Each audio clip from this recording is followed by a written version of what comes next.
Yep. At least we are Mm-hmm. Live. Ah! I'm alive. It's electrifying. Bra. Ja, flott det. And now my stuffy don't want to work. That's great. Okay. I never break my promise or forget my vow. But Lord only knows what I could do right now. I'm praying for the end of time so I could do. Praying for the end of time so I could end my time with you.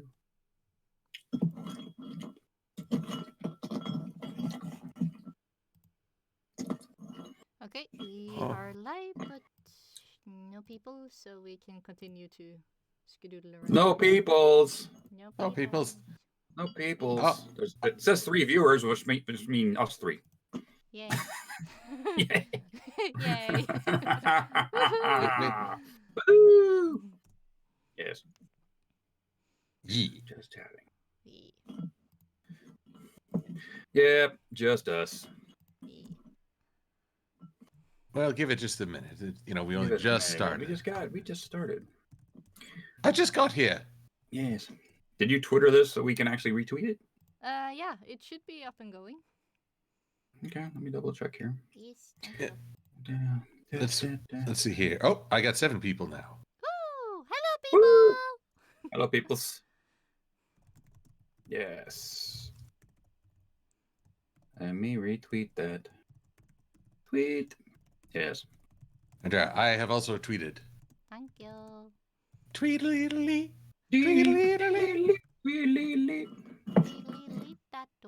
That's because we're old.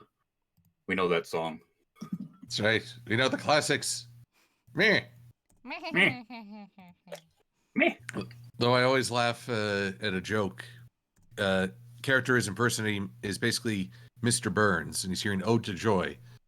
Smithers, go tell the neighbors to turn down their rock and roll music. Yeah. Oh, by the way, it's like I went out on my Go is here. Hi, Grow. I went out on my mountain bike, and so normally I listen to, Daniel Ingram albums on repeat. So all of the pony stuff. But it's like, okay, well, I've got all the Christmas albums. So I started putting on all the Christmas albums while I'm out on my bike. Nice. So it's like, oh, all the great Christmas music. I love the Christmas music. So it's like really cool. I watch the Christmas special like every year now. Nice. It's better for me than the Charlie Brown Christmas. So not quite as heavy-handed as Charlie Brown Christmas. I still go for the Muppet Christmas Carol. Oh, Muppet Christmas Carol is awesome. That's awesome. I haven't watched that in a number of years. I got to watch that this year. It's like I feel the most in the Christmas spirit after I watch that. Yes. I tell you what's a crime is what Disney's doing with the Muppets, which is nothing. So it's like, that's a crime. Oh my God. Every time they've tried to reboot the Muppets, they just screw it up. It's like, why don't you just go back to the original Muppet Show idea, get a really great star to come in, do skits, do music, do whatever they do, and just do the whole show again. Do the exact same show, because that's everybody's into nostalgia. Just bring in the Muppet Show with a little bit better, bells and whistles, and call it good. Don't try to. They try to do that with Muppets Tonight with a new host and all this. Like, nobody wants a new host. They want Kermit. Stop it. Nobody wants it back. Yeah. So it's like, just go back to the original concept and call it good and go with it. And another thing is they didn't release a freaking DVD collection, for crying out loud, of the Muppet Show. And that might be because they can't get all the rights to all the music or whatever was played on the show back in the 80s and the 70s. But maybe that's a legal thing. I don't know. But it would be really nice if they would release like the entirety of the Muppet Show on one Blu-ray collection. Wouldn't that be cool? I would snatch that up in a heartbeat. Oh, in a heartbeat. Disney is leaving money on the table that they just don't want to pick up. I don't know why. I thought they liked money. They love money, trust me. Oh, the Grinch That Stole Christmas by Jim Carrey. Ooh. I have a love-hate relationship with that. Love-hate. I hated it the first time I watched it, and then it started to grow on me.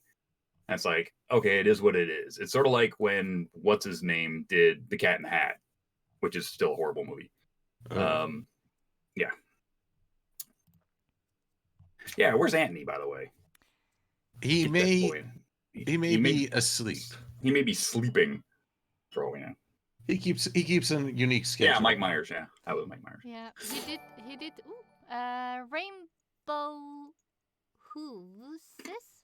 Sorry, I'm bad at pronouncing stuff. 521. Thank you very much for following. Yes. Oh, welcome to Rainbow Hooves. Rainbow Hooves. It's like Sister Hooves. Gujillion91. Thank you so much for following. Oh my gosh. Welcome everyone to the chill and chat. Yes. Go asks us how our Thanksgivings were. Well, mine and the birds were probably pretty good, but Fritz doesn't actually celebrate Thanksgiving. It's the wrong continent. Yeah, for me also Thanksgiving is like, okay, it's supposed to have something to do with the Native Americans and chicken or turkey. Thank you, Noah, for following. Turkey. Yes. Oh, hi, Fraser. Hi, Nora. My Thanksgiving was awesome. We had our little bubble of people which come over to our house, and we had them for Thanksgiving. We had wonderful food. Very nice time. And everything was cool. It was great. It was nice to get together with a couple of people that are within our bubble and say hello. So we had a very nice time. Had all the fixins, turkeys and hams and stuffings and stuff. And I still lost half a pound. Ah, nice. Very happy. Yes. Good on you. My Thanksgiving was a mixture of things. It was just me and my brother and our parents and our two dogs, Wrigley and Jack. Oh, what breed are they? Or are they like mix? Wrigley is a golden retriever. She's the older dog, 11 years old. Oh, and she's very patient with my brother's new puppy, Jack, he's a mixed breed, but very strongly based off the Texan Healer. Ooh. Which I only recently learned about that breed. I was like, oh, I had no idea. Cool. But unfortunately, Thanksgiving also featured some very hard news. Oh no. A cousin suffered 2 strokes and was in the hospital. Ooh, not good. Her son is in Canada with his girlfriend, and so he was seriously saying, well, I should get down there. I should get back to New York in the hospital. And my dad was trying very hard to convince him there's not much you can do. You can't rush come back. in here. Don't come in here because you can't get back to Canada. The minute you leave Canada, you're stuck here. So yeah, stay where you are. Stay where you are. And as far as I know, he did. That's the current plan. And then that afternoon on Thanksgiving, I got a call from a friend who told me of another friend whose grandfather had taken his own life. So I had a grandfather that did that. I'm sorry. I'm being a downy clowny here. No, well, you're sharing what you feel that you want to get off your chest, and that's also one of the purpose with these type of streams is to chill and chat. And thank you, Common Soul Gaming, for sharing your stream, sharing my. And don't think that you're alone in that, dude. I had a grandfather that took himself out too. Mm-hmm. And well, I talked with my friend last night, and he said, "Well, Thanksgiving is forever changed for me." I was like, I just sort of nodded at that. The frustrating thing is I have no idea what to say. I wish I had this grand pearl of wisdom that could help him get context, but I got nothing. There is nothing, dude. There's nothing. You can't put yourself into that person's mindset that thinks that they have to take themselves out of this world. And I had the same problem with trying to rationalize why my grandfather felt the need to do that. And it's ghosted me most of my life. And every now and then I'll think about it. It's like, in fact, I had a cousin who is on that side of the family. And about 10 years ago, when I'm out and about doing my thing, he said, "You're a lot like Grandpa Rhodes," and said nothing else about that. Didn't say how I was like Grandpa Rhodes. And it bugged me for like a good couple of years because my grandfather took himself out. I'm going, and finally we got, face to face at one point, and I just asked him, like, what did you mean? Because I told him the way I was thinking. I said, hey, are you saying that I'm like that and I'm going down that road? He says, no, you understand. Because that cousin is much older than I am. I mean, he's probably in his 60s now. And he said, you are a lot like how he was when he was younger, how he liked to go ride his motorcycle and take long trips and see things and experience the world, right? I was like, oh God, thank you very much. But it's screwed with me for a couple of years. It's like, what did you mean? So but yeah, it's not easy, having family do that. And I've got a rash of it in my family, at least 4. So yeah, it's all you can do is just empathize with them. You don't come up with any great pearls of wisdom because you're not Gandhi, and just be there for them, for them to talk to, and that's about it. I mean, that's all you can really do. Well, that's what I intend to do. Good. Do that. Despite a bloody pandemic, which limits our ability to see each other. Yeah, there is FaceTime, things like that. I've been trying to teach my mom FaceTime so that we can actually see each other. So, Skype and old people. Sorry for that. Yes, Skype. Oh my God. Back when we did my show, back when we did Stay Brony, My Friends, we did everything on Skype because Skype was it. Discord didn't exist, and Skype was the new hotness, and that's what we used. And when Skype went under, my entire contact list of everybody who'd ever run on the show, all the voice actors, everybody gone. I was like, no, there goes all of my work for a decade gone. So I was like, oh shoot. Oh, thank you. Common Soul Gaming says loved us in the TF2 series. Oh, it's good times. It was good times. Yeah, I mean, I did those lines for the finale of the Superform storyline probably a year and a half ago. Yeah, it's been a long time in development. It's been forever, dude. And it's like I kept going to, I don't know if I asked Dr. Wolf, but I asked somebody on the team. It's like, you guys still need me? It's like, you haven't used me in like a year and a half. Am I still part of this group? I have no idea. I have no idea. Oh, but we have an Antony. Oh, Antony. Hello. He's awake. Oh my God. Hey. Yes. The Antony. We were discussing earlier, Antony, that we now have 3/4 of the world covered. Woo! We just need somebody in Japan, and we can get all 4 corners of the world in this chat. Yes. There are Asian Brony. There's Japanese PonyCon. Yes, I know, and dang, I really want to be there. They just had it. It was amazing. Yeah, they just it was last weekend, I think.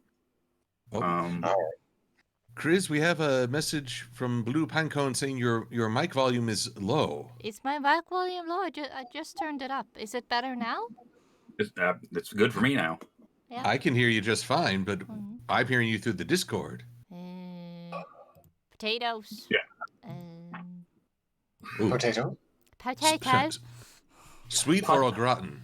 Potatoes. Potatoes. Potatoes. Potat. Patats. Potats. Oh dear. Potatoes. Grill them, stew them, put them in a pot. Good with the ricotta. Put them in a stew. Yeah. No, you know what we call them in Norway? No. What's that?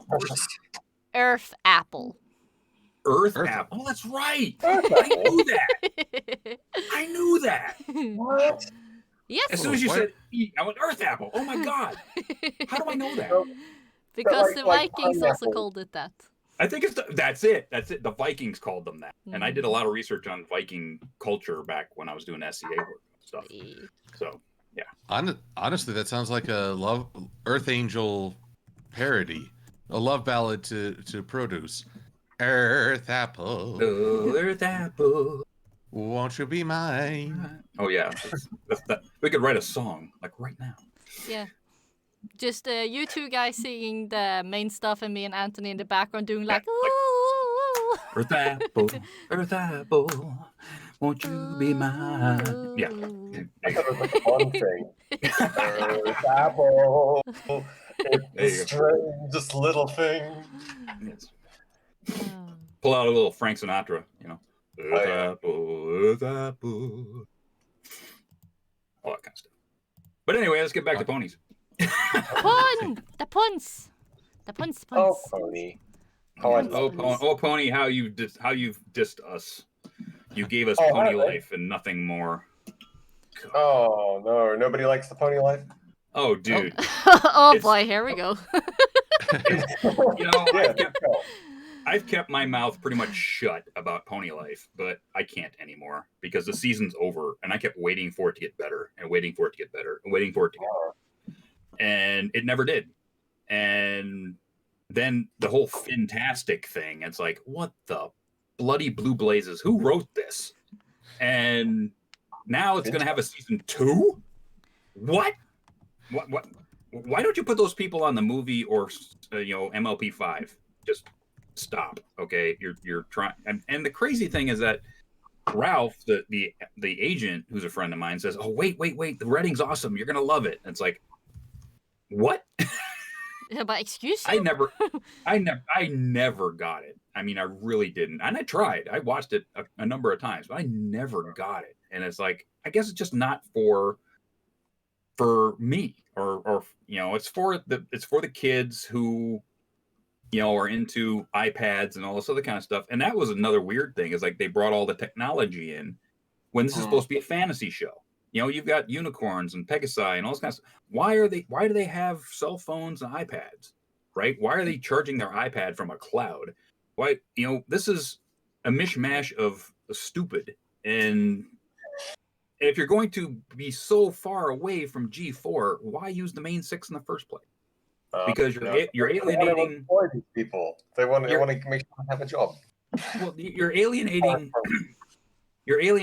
your original audience, which is us, and then you're trying to bring in a new audience who don't know these characters. So the jokes you're trying to write, which are tied into G4, don't land because they don't know G4. And so you might as well put 6 brand new characters in there and just gone off into that and did something new. At least it would have made sense. But you were trying to stuff G4 characters into this modern setting, which didn't make any sense at all, really, if you ask me. But that's just me. Does anybody else have an opinion? Did they Teen Titans go it? Is that what I've been hearing? Yes, they Teen Titans goated. Yes, basically the second episode is they bring in this slobby pony called Dishwater Slog. Oh no, I remember him. Oof. And tried to get Rainbow Dash to best him in a worst of contest. Okay. It's like, what? Yeah, so basically the moral is, be yourself and be great, because you don't want to try to follow somebody else's whatever. But it didn't land. It didn't make any sense. Why would Rainbow Dash even go after this guy? Just what? And then the backgrounds look like they've been drawn by a 2-year-old, all angular and modern art-y thing, and it's like, ugh, it doesn't even make any sense.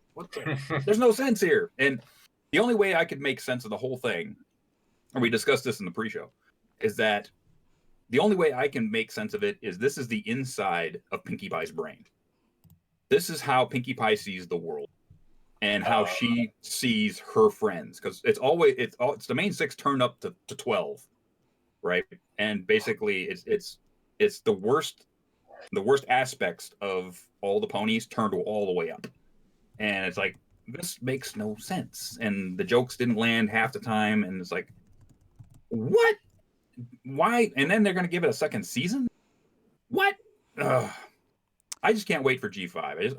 I just hope it's good. I just hope it's good enough. And it's like, if this is where we're going with the My Little Pony universe, I don't know what I'm going to do, but it's, Does anybody else have an opinion? I'm sorry. I've taken over.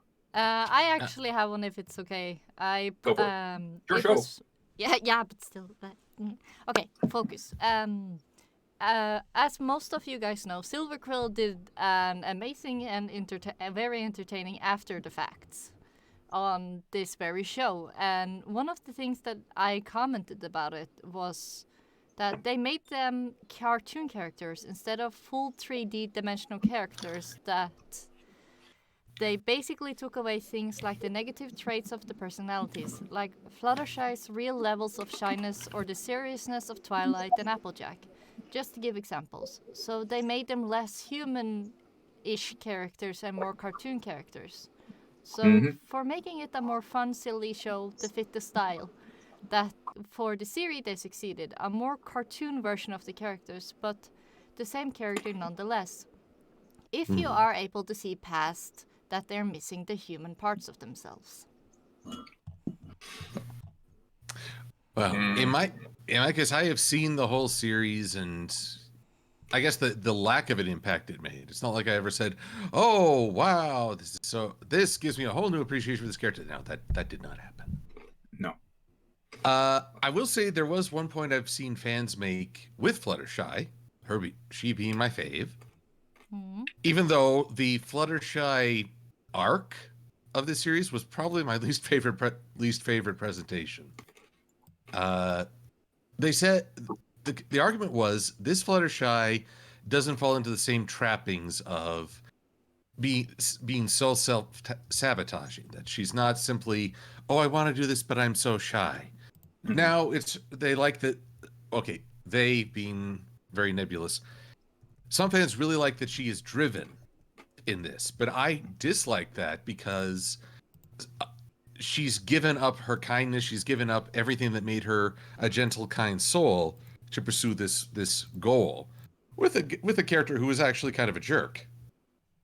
I would have to agree with that. And so at the end, I'm just like, really, that this was the entire thrust of her arc for this show, her centric episode set. And that was a moment where I did not recognize her as a character. I didn't recognize any of them. I could kind of recognize, I could certainly recognize Pinky's enthusiasm and Twilight's, her take charge attitude. But at the same time, I didn't Fluttershy was never really genuinely kind, gentle, or assertive. She was just driven, selfish, and ignorant of everyone else's emotional state. It's like, no, what are you doing to my fave? Yeah, pretty much. And it's like, and they never brought in Luna, which is, the yin yang to Celestia. And Celestia was way off in left field. Celestia was a reality TV show host. I know. It's like, what the heck? You could see that the actresses were having a blast doing this show. You could tell that they were like, now we have our handcuffs are off and we can do all these really weird things with these characters. But I just don't think it landed myself. Well, they certainly, dang it, Celestia's voice actress. Nicole Oliver. Oliver. She, I think she had the most fun doing that Celestia laugh where she snorts. Oh yeah.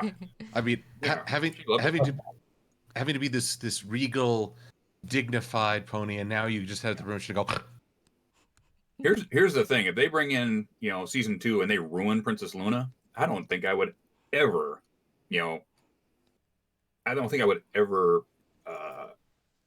what's the word I'm looking for?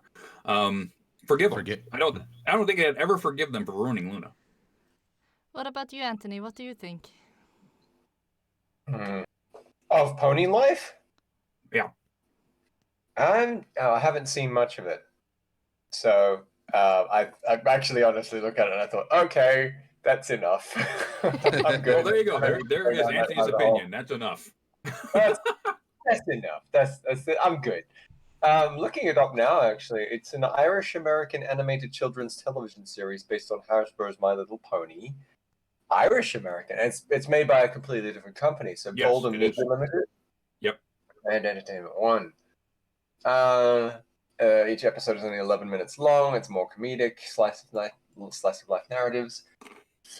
Yeah, so it is a totally different show. It's like this is not Pony. This is just not the show. So well, it's not just that it's not G4. It's just that the characters aren't even G4. I mean, it's the same names. It's the same names, but the characters, the stuff in the characters that gave them that pulled them back from turning everything up to 11 is gone. So Pinky is hyper. You've got Rarity, which is so drama queen. You've got Twilight, who falls to pieces every 5 seconds. Literally, they break her, and Pinkie Pie gets so hyped up she turns into a ball of sugar. You know, and it's like, okay, could it be like some of the writers? Sorry. Could it be some of the writers who have said, okay, we're done making real shows. Let's just create a show where we chuck in all the jokes that we always wanted to tell. Yeah, it looks like no-brainer. I just want to say that we have Aeon in chat, and we have a Sweetie Bloom who just said, "All my boys." Yes. Hey Aeon, hey Sweetie Bloom. But okay, there's one thing about that idea, Antony. I can remember another show where the production staff were just like, you know what, we're just blowing off steam with this one. We're just going full on bonkers. And it was fantastic. It was called Fooly Cooly. Oh yeah. What? Yeah, Fooly Cooly was, but Fooly Cooly made sense. Eventually it did, but it did. Was it a show based on another show? No. Fooly Cooly was this classic Japanese animation that at the beginning of the season you had a bunch of episodes which were basically seemed to be unconnected to each other, and then in the second half of the season it tied everything together. So I could forgive Pony Life if the first 5 or 6 11-minute episodes tied in something that made sense at the end of the season, but it didn't. Okay. It gave us Fantastic and Fluttershy trying to basically get into a Girl Scouts thing so she could meet this dolphin of all things, and then it's a dolphin who's a movie star. It's like, one, Fluttershy is smarter than wanting to actually get into a Girl Scout troop because she's older, and the girls fake a Girl Scout troop just to make her happy. That's not friendship. That's stupidity. It's like you're leading somebody on that in the end will make them sad because you know they're going to find out. The heck kind of message is that? It's like, oh yeah. And then when it actually comes time, the do or die moment, they try to kidnap the they try to kidnap actor. the freaking the dolphin. It's like, what? Okay, so this is just complete parody of itself. It is almost. It's right. Really strange. I don't feel like they're trying to have a good laugh at themselves, though.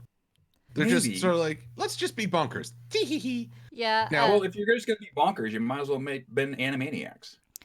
But Dusty, weird question. If season 2 somehow put a spin on this, would that undo some of the bad will, or would it be too little too late? I don't know.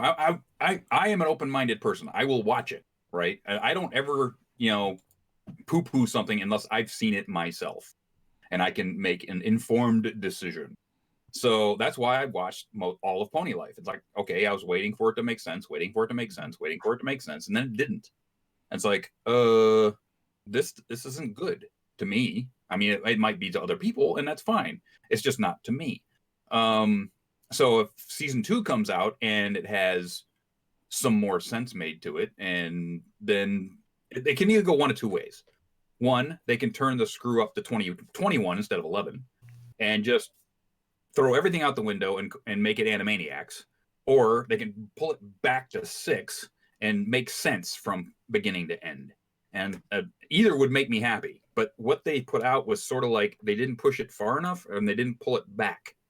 So it's like, okay, if it was a little bit more out there, it probably would have made more sense. because all of a sudden, oh, okay, you are actually, bouncing stuff off the wall, and they're way out here in La La Land. It would have been funny, but it seems like they didn't push that envelope far enough. To me, anyway, if that's what they were going for. At least it's good to hear that you actually gave the show a chance and that you showed Of course I did. respect to Yeah. them by watching all of it. I mean, I can see the work, I can see the acting, I can see all of that stuff. I just don't think it worked. It's like, and sometimes that just happens, right? It's like Freakazoid. Freakazoid as a show was stinking hilarious, but it was so far ahead of its time, nobody got it. Now, Is that what the problem was? Really?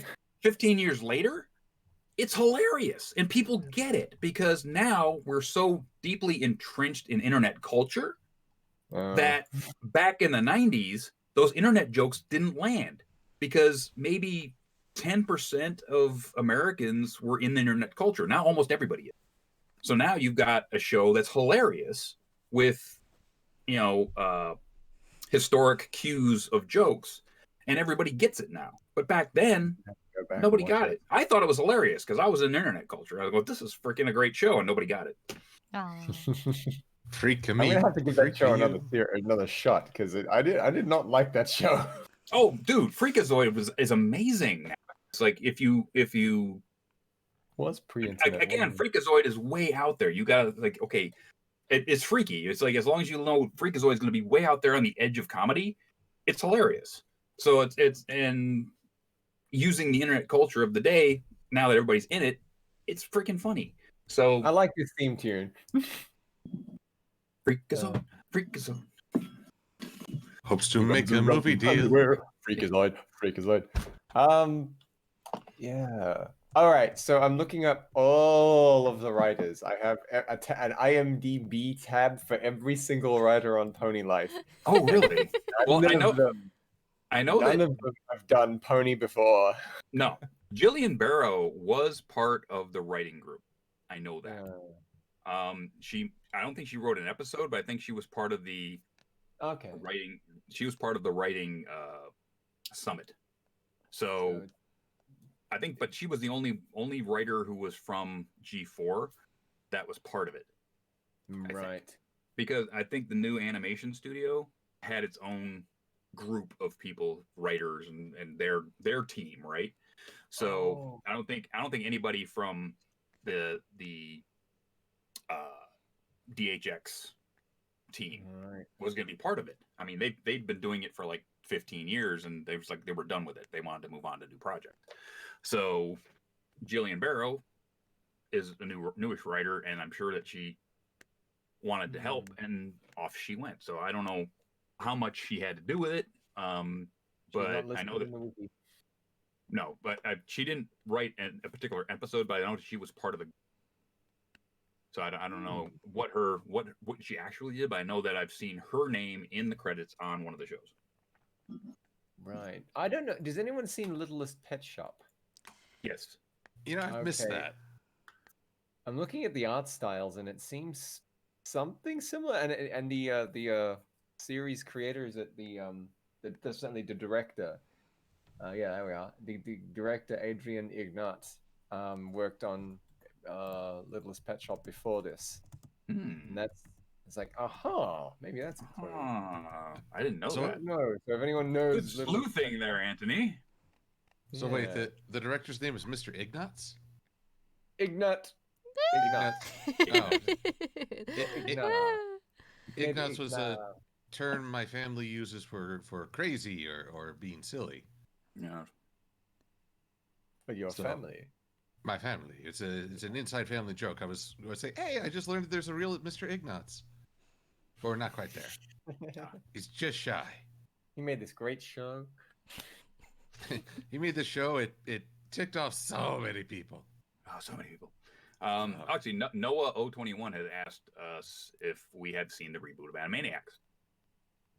And I want to, but it's on Hulu. Is there nothing to be done? No. It's the same thing. It's like, why are you going to reboot the show on Hulu? No one's going to see it. I have Or everyone's access gonna pirate to it and put it 4 on YouTube. streaming services and not Hulu. Yeah, that's nobody has Hulu, dude. There's nothing on Hulu. Nobody Oh cares. my gosh. Hulu is the red-headed bastard stepchild of streaming services. Nobody wants it. Very strange. It's like part owned by Disney, isn't Yeah. it? It's Yeah, part owned because by it's Disney, Fox, but right? yeah, it's part owned by Disney. So why didn't you just put them on Disney Plus? But of course, because the Animaniacs aren't a quote Disney brand, right? They want that to be over there. It's like, ugh. It's like we're freaking making, I don't know what, Citizen Kane 2, and we're gonna show it in one theater in Peoria. Oh shoot. Yeah, with pretty no much. plans of distribution anywhere else. Like, from what I've seen of Animaniacs, I saw clips on YouTube. It's like, I don't have Hulu. I'm not going to buy Hulu just to get Animaniacs. Yeah. It'll be all over the internet within weeks. And sure enough, it was. So I've seen some of it, not enough of it to make an opinion. So I need to watch more. What I've seen, I liked, but I haven't seen all of it. We have another question in chat. Sorry. Yes. Silver Quill, have you seen Once Upon a Time? I think it's the live action thingy. Oh, that's the one where the is it a TV show? I'm thinking of the of a movie where cartoon characters from a fantasy get brought into the real world, and the lead heroine learns to be independent, self-sufficient. And I have not seen it. I know of it, but I haven't yet seen it. Huh. Although was there also Once Upon a Time the TV series? Is that where all the fantasy characters are living in modern day America? America. Yeah. Or as they said back in the day, Wineland. That's Vinland, isn't it? Yeah. Well, in Norwegian they usually said wine because it was a bunch of winers. No, it's where the wine was made. Yeah, and it was so plentiful of resources that it was basically like wine. It was very fruitful. And most every other country in the world called it Vinland. Yeah. For vines and grapes and blah blah blah. Were they wrathful grapes? Yes, the grapes of wrath. He Odin gets it. Odin approves. Yes, Odin approves. Yes. Odin's probably drunk right now. Odin's been drunk since 700 AD. Yep. Another question. A question for both Dusty and Chris. How did you get into My Little Pony? Dusty, do you want to go first? Mine's a bit of a long story. If you want to go first. Yeah, I think mine might be shorter then. Basically, when I was a little 4-year-old little kid, I had an aunt that came from America with a bunch of VHS.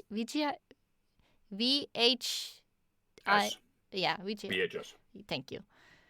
And she told my mom that this is what all the girls watch over there in America. And that was Generation 1, My Little Pony. Oh, no. Oh my god. Oh, yeah. So little old me, who I could barely speak Norwegian, then sat glued to the TV, just watching all these little ponies running around, talking a language I did not understand, but I loved it. Yeah, it's called Japanese animation, so that's the same for us. So yeah. We sit around and watch it and have no idea what they're saying. Yep. So, yeah, so then I saw, later, of course, it came with Norwegian dub, so then I understood everything and loved it even more. Then I saw Generation 2 and Generation 3, which we do not speak about, and when I saw Generation 4, I was like, okay, the 2 last ones were horrible. Are they actually fixing it this time? So I was kind of nervous, so I didn't watch the first season when it came out. It was when the second season started that I started watching it, and like, oh my holy potato, they fixed it! Yes. But don't you mean your Holy Earth Apple? Yeah. Holy Earth Apple, there you go. Yeah, that's true. Holy Earth Apple. So, Holy Earth Apples, Batman. Very true. So was that a Norwegian dub, or do you know English by then? Yes, I knew English by Generation 4. Yes, I did.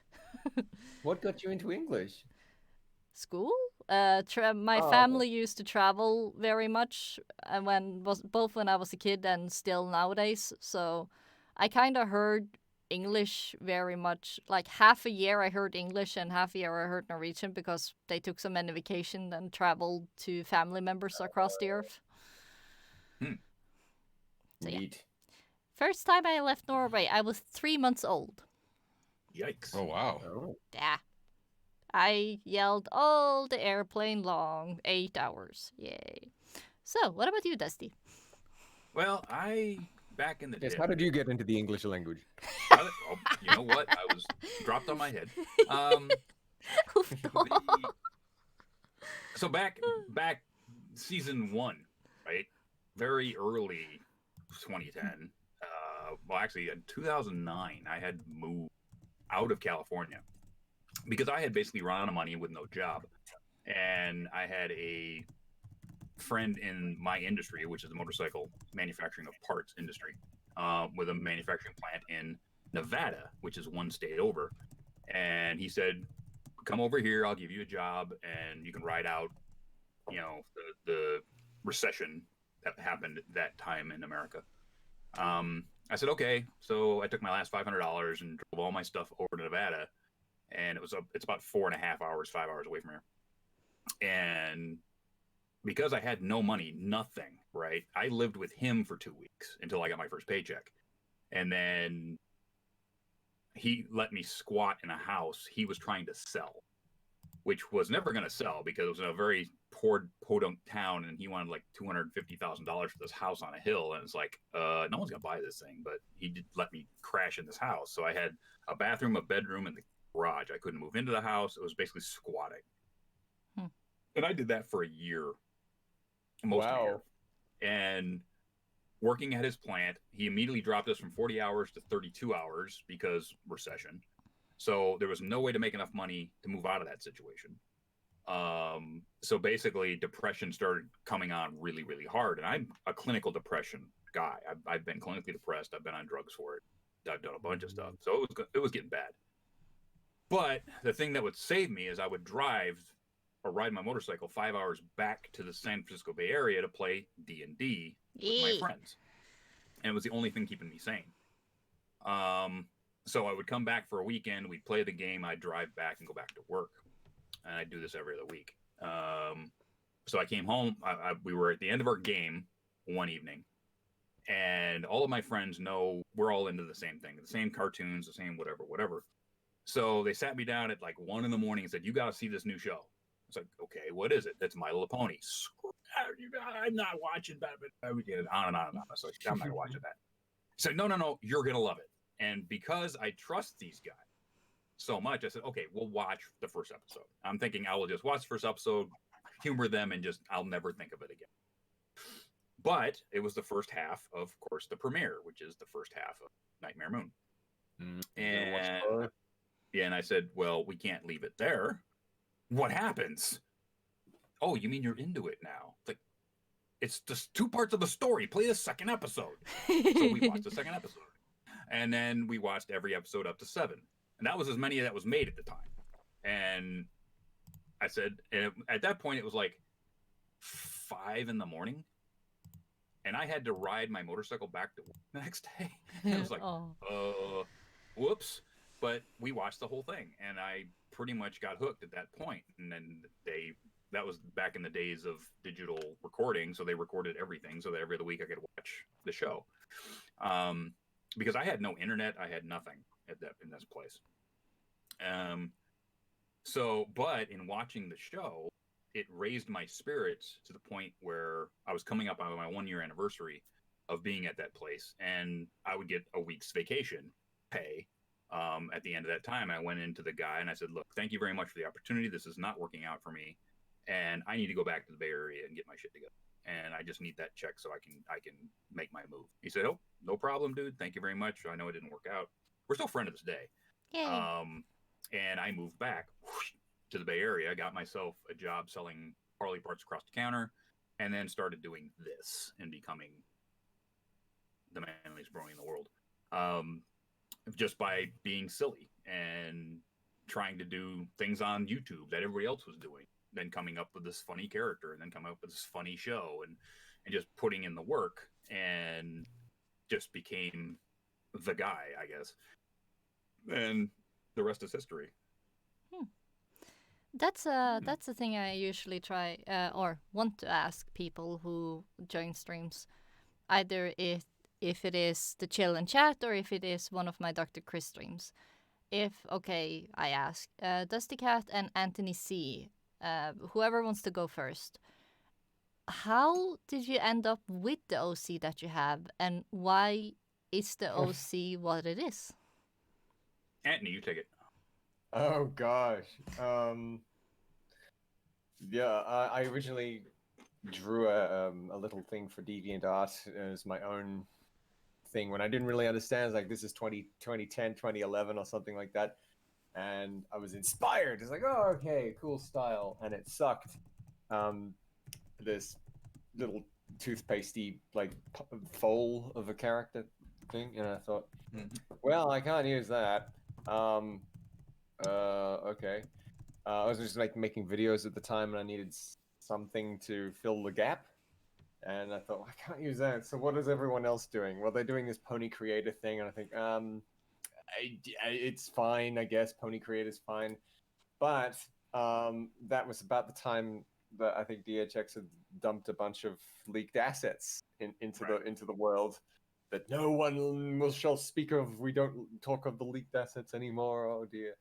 And but everyone was using, and I thought, okay, to make their cartoons, I'll just have a look, because I tinker around in Flash too. So okay, I pull it apart, and I think this is excellent reference work that I could use to create a Pony OC. So I tried to turn my silly old toothpastey white, embarrassingly white character into an Applejack recolor. And so I mentioned in the video, it's just why he's got a girly rump like me. So it's like he's a custom design, and I thought, what would be funny? What would be really funny?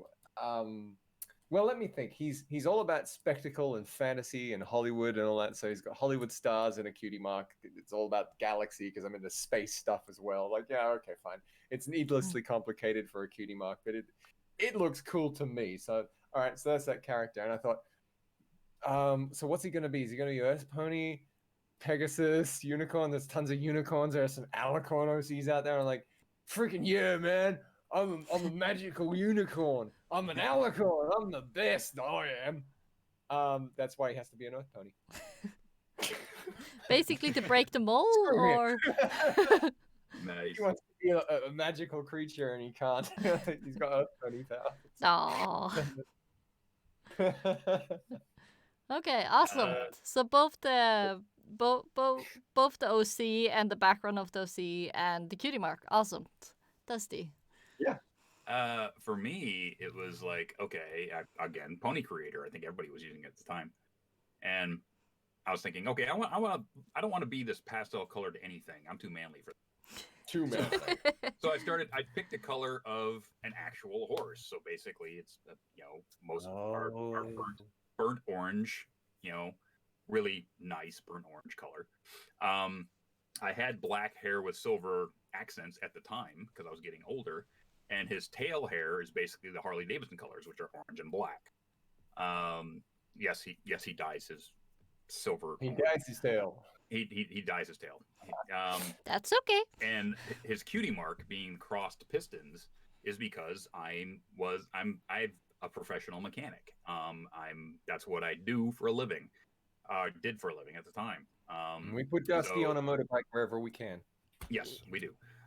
So in his background story is that he actually is a steam locomotive mechanic. Ooh. Living outside of Ponyville, and basically takes care of the trains at the train station in Ponyville, and basically will fix anything that needs to be fixed in Ponyville, including carts or anything like that. Applejack usually goes to him when her carts are broken, and he fixes them. So that's his entire background, is that he's so far off in the area of Ponyville, you never see him because he's fixing things for people. So he has this house with a barn out back that he fixes everything, and it's right next to the train station, and he lives out there. People go to him when they need things fixed. So that's why you never see him in Ponyville. So how does he get food? It's delivered. Yeah, true. But that's an interesting thing because your OC would look very good in like a conductor outfit or in the fixer-upper outfit. Yeah, he would. And the thing is, he has to be an Earth pony because I'm a big, strong guy, and it's like I couldn't be a little tinkly-winkly unicorn because no, and Pegasus, no. I'm too heavy to fly. Yes, so I'm too heavy to fly, so I can't be a Pegasus. And so I had to be an Earth pony because that's where the strongs are. The strength is in the Earth pony race. So it's it would be easier to fix things if he had magic, but he doesn't. But he can basically get anything unstuck because he is so strong. He's strong. And of course, you told your background story and OC, and I don't think you explained your cutie mark, if I remember correctly. But if you want to have a go at it, Silver. Oh, well, I did explain my history and development. The cutie mark, well, it is rather literal, a silver quill. Basically to express my love of writing, but also that I consider myself silver, not yet gold, working towards that, where I could be that good a writer. Yes. And of course, there's platinum quill, too. Oh, then I can go double platinum quill. Go double platinum. That's when I give my OC a metallic sheen. Yes. Shing! Yeah. I don't really have a metallic shine sound effect. I'll have to work on that. Here, have a belch instead.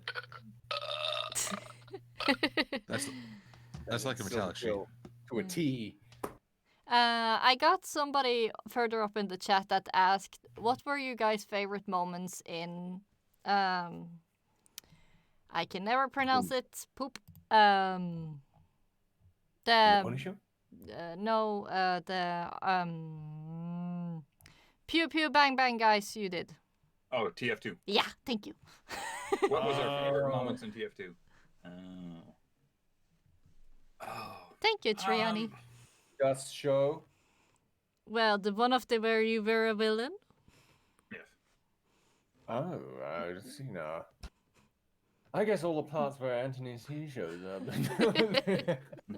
No, I actually like DustyKatt's like super form business. He's got the medallion on. Oh yeah. And he's busy terrorizing everyone. It's like, oh, it's Dusty and he's evil. Oh no. The thing is, Dusty isn't evil. He's just turned up to 11. So basically, it's just him being silly, but everybody's scared of him because he's so powerful. And it's like, so he like tosses a character here, and it's not that he's doing it maliciously. It's that he doesn't understand how powerful he is right now. And then it's like, okay, he gets sent to take care of the bosses, and he finally realizes that this can be, and that's where I went with those lines. It's like, okay, he's finally figured out that nobody can really stop him, and he's a bit evil now. And it's like, okay, it's the amulet is starting to take over. Like early on, you had him just being silly, right? He didn't. The robots weren't part of what he was doing. He was just sitting back there laughing about it because they're and having a good time. And when he comes in and makes his entrance with the group, right? He's laughing and laughing it all off, and everything is right. And I'll see you later, Sheila's, and all that kind of. So he's not malicious at that point. But when he has to go after the bosses, now he can let loose. Right? Dusty? Now he's starting to turn a little evil. Dusty? Yes. I know we don't have a proper bike, but Antony were being so kind that he sent a picture. Yes, he can show. Yes, you can show. This is from the shipping game? I love our pointy ponies, dude. I love our pointy ponies. Yeah. They're awesome. We should not have stopped doing those because every one of them was a scream.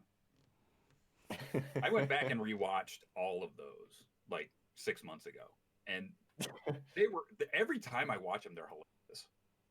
Yeah. Someone still wants. I just got a message saying someone still wants more Questria, and I'm like, oh shoot, man. Dude, how long did we work on that? Oh, you worked on that?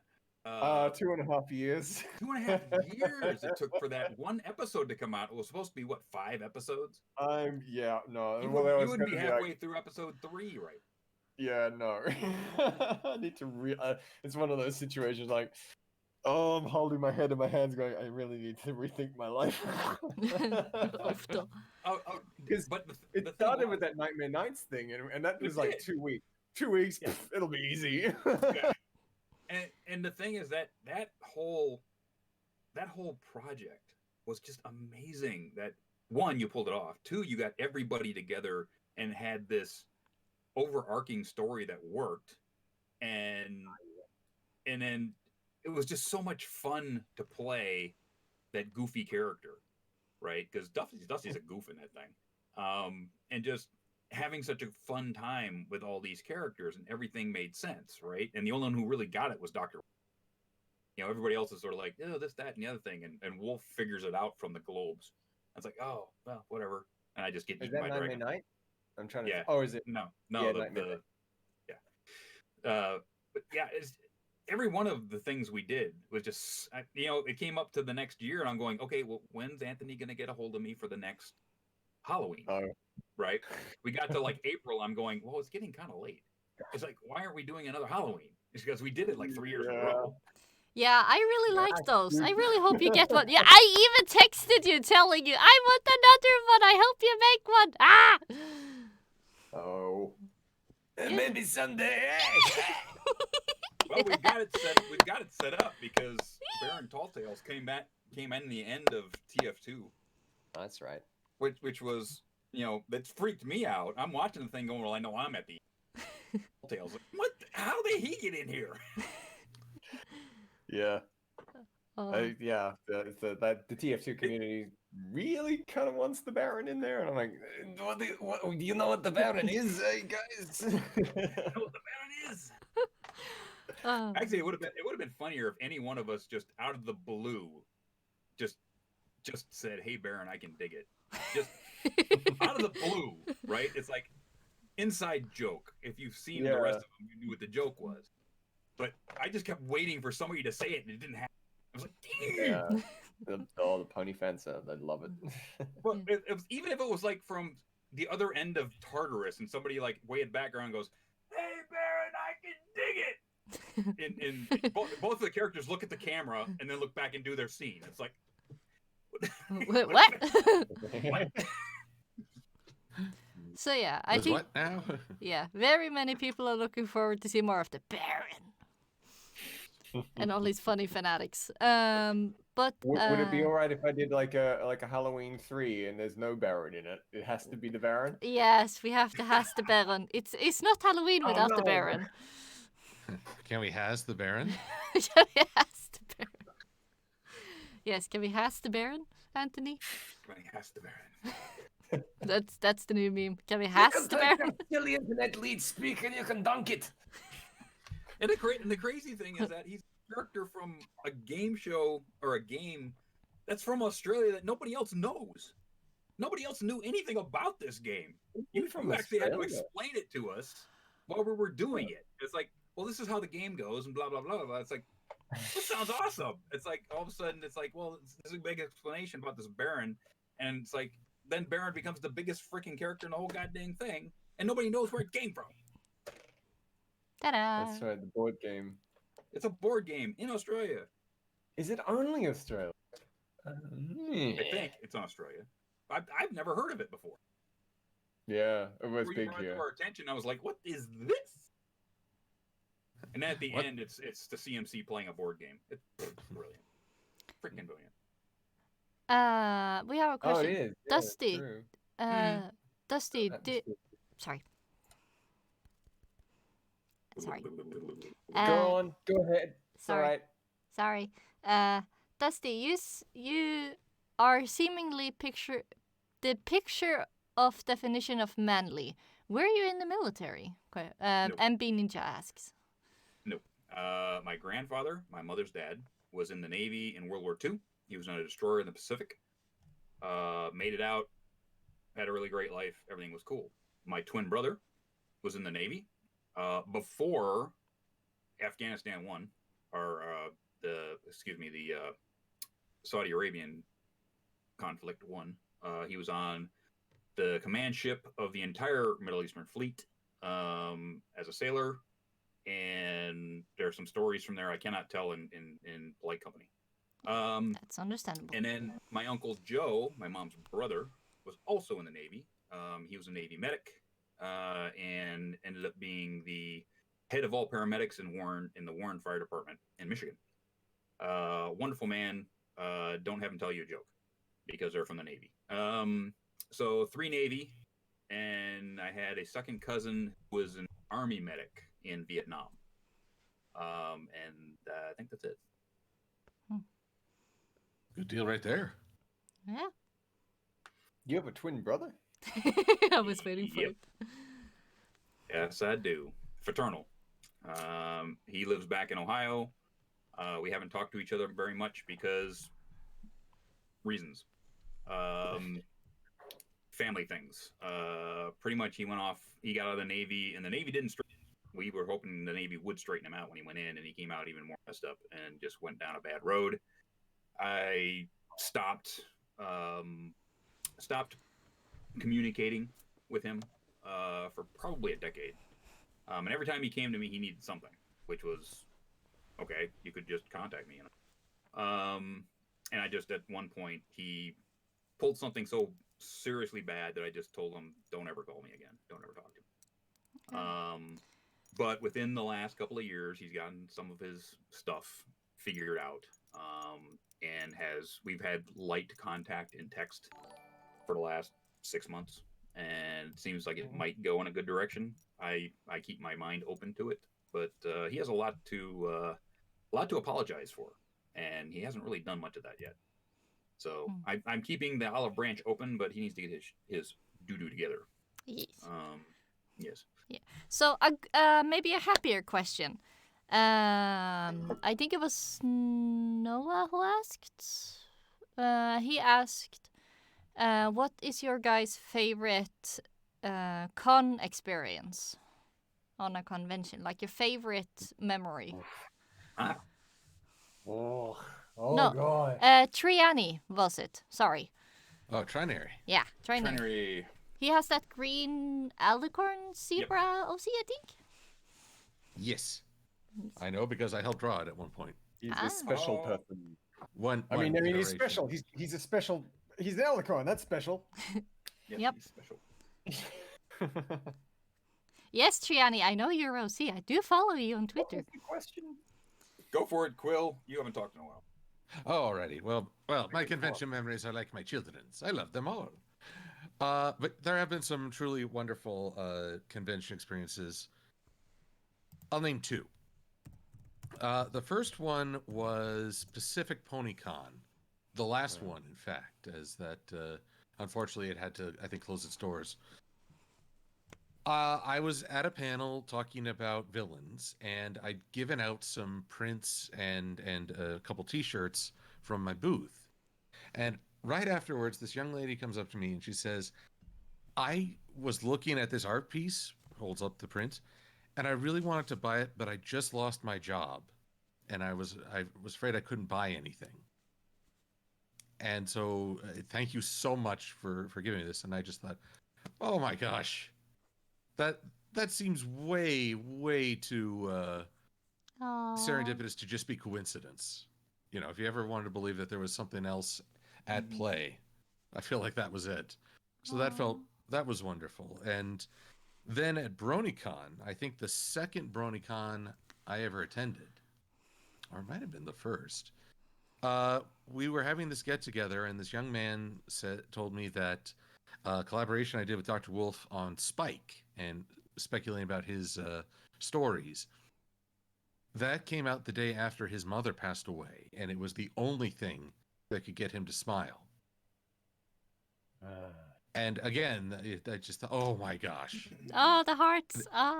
The hearts, the knowledge that what I'm doing has a positive impact just beyond, oh, I like this episode, or I didn't like this episode. Oh, it means something more to people, and that's been something that keeps me going. Mm-hmm. That's fantastic. So, who wouldn't try follow that? Oh my goodness. Go, my boy! Yeah.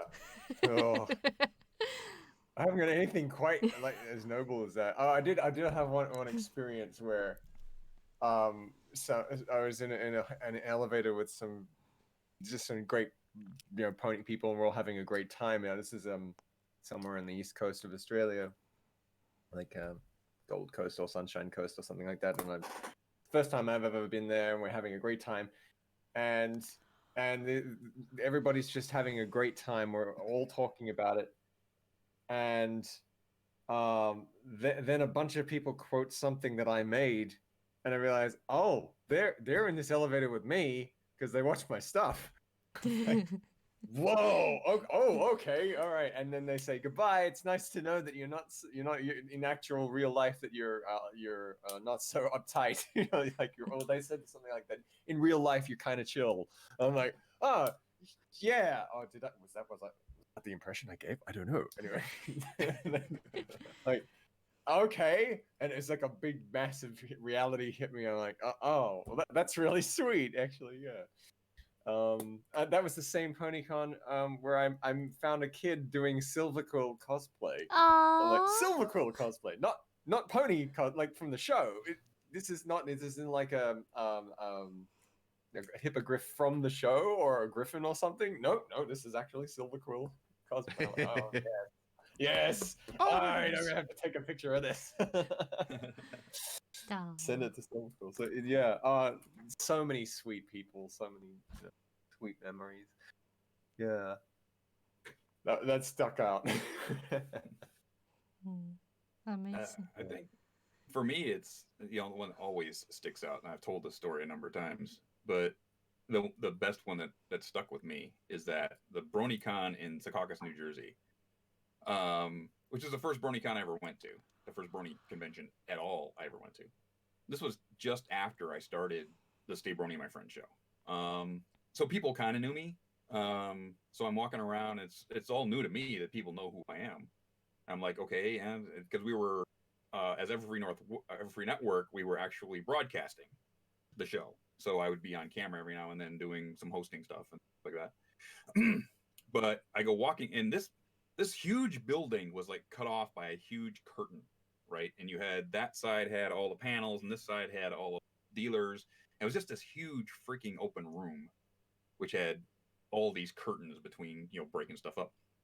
So I come walking around the curtain from the panel area to over where some of the cosplay stuff was going on. And all of a sudden I hear these two high-pitched girly voices go, Dusty! And come these two little girls, it couldn't have been more than 10, run across the room. Oh. Each one, and they grab my legs, and one on each leg, and giving me this huge hug. And I'm like, my hands are in the air, and I'm like, I have ravenous dogs on my. What's going on here, right? And I'm looking around, going, where the hell are your parents? Right, and here comes mom and dad, and dad's got a video camera and watching the whole thing, and they're giggling and having a good time. And I get down, and I give them each a hug, and dad comes and explains to me that they watch my show every week. Aww. Oh, I'm going, what? As a family, they sit down and watch my show every week, and I'm like, in my mind, I'm going, you've got to be hecking me, right? And at that point, at that moment, right, very early in my career as being a media personality, it was like, I got to do it right, because more than just bronies are watching me, the kids are watching me, right? So don't go down this dark path of idiocy. Do it right. Go through the agents to get your talent to come on your show, do the show right, put a lot of effort into it, because people are watching, right? Make sure it's the best you can make it. Learn new things. I think at the end of my run of Stay Brony, my friends, I thought it was a very, very tight show that people really enjoyed because it had segments, it had this funny commercial, it had charity, it had a question and answer session, and the people who came on the show always told me that it was one of the most professionally run little shows that they've been on, right, in the fandom, and that made me feel really proud because they're telling the other talent that, yeah, you really want to go on Dusty's show. He's got his doo-doo together, right? They're on time, they do the thing, they make sure that everything gets done, plus you get to do charity. And I had Terry Klassen, who was the director of the voice actors at the time, who's a wonderful voice actor in his own right, but he was the director, and I had him. He's another Harley guy. It was easy to do him. And we were on our commercial break, right? So I'd usually have a 2.5-minute commercial that I fake commercial I would do. And I checked in with him. Are you okay? Is everything going right? He says, dude, this is amazing. This is great. I mean, you guys are on a schedule. You hit your dots. This is awesome. And I went, wow, if I can impress that guy, I'm doing something right. So, and that's the way it was all the way to the end. It took a little while to get there, but 4 years, it was like a freaking, well-oiled machine. Give that man a reference in the show. Yeah. They kind of did. There was that. They kind of did. Yeah. Yeah. If you remember when they went to see cousin, what the heck was her name? Peter New Foister.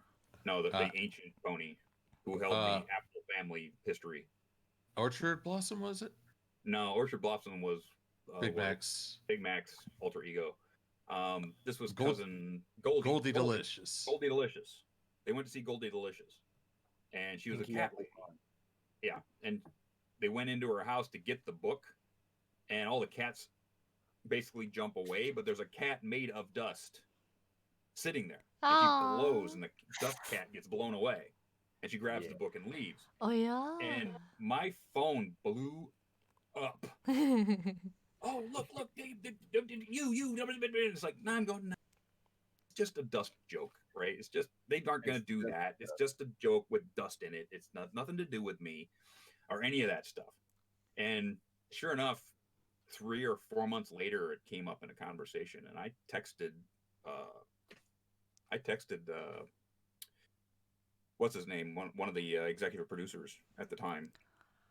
And I said, no. He went, maybe. I said, really? I said, yeah. It's like, okay, I'm not going to say anything about it. But at the time, I didn't say anything about it. But it sort of came out that, yeah, they did.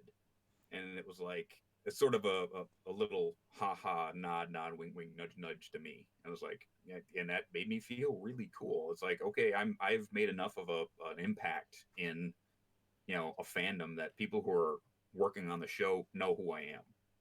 And, enjoy what I do enough to like give me a nod in the show. And it was sort of like, how in the hell did I get here? Ding, ding, ding. That was the way at the time. It's like, how did that happen? It's like, just by doing what I do. And it's like, it was kind of cool, actually. Like, it's still cool to this day. And I still go, like, you didn't have to do that, but thank you. Yeah, Dusty, you actually got in the show. Well, yeah, I actually kind of got in the show. Yeah. And it's sort of like, yeah, oh my God. It was just, the whole thing was so, and then the one where they did Rainbow Dash and what's his butt get captured, and then Dr. Cabaleron takes them to this temple where Daring Do has to come rescue them.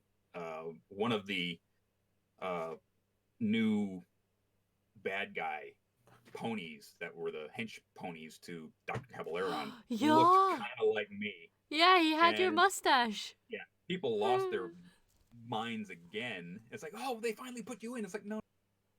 And they didn't, because the person who was doing the designs didn't even know who I was. It just was serendipitous that it ended up looking like me. And it was like, it was kind of funny. And I sort of like went to Big Jim and I said, dude, it had to get by you. It's like, he goes, and he said, honest to God, Dusty, I never noticed. I was like, really? yeah, as I didn't notice it looked like. I was like, okay, well, there you go.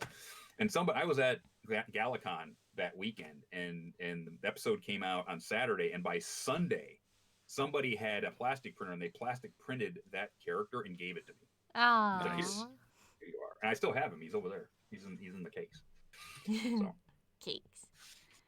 I Awesome. have probably 95% of all the stuff that's ever been given to me from a Wow. fan, and it's one of those things where someday it's all gotta go. But it's like at one point it's like I take it very seriously that somebody went out of their way to make something for me and give it to me, which means something to them.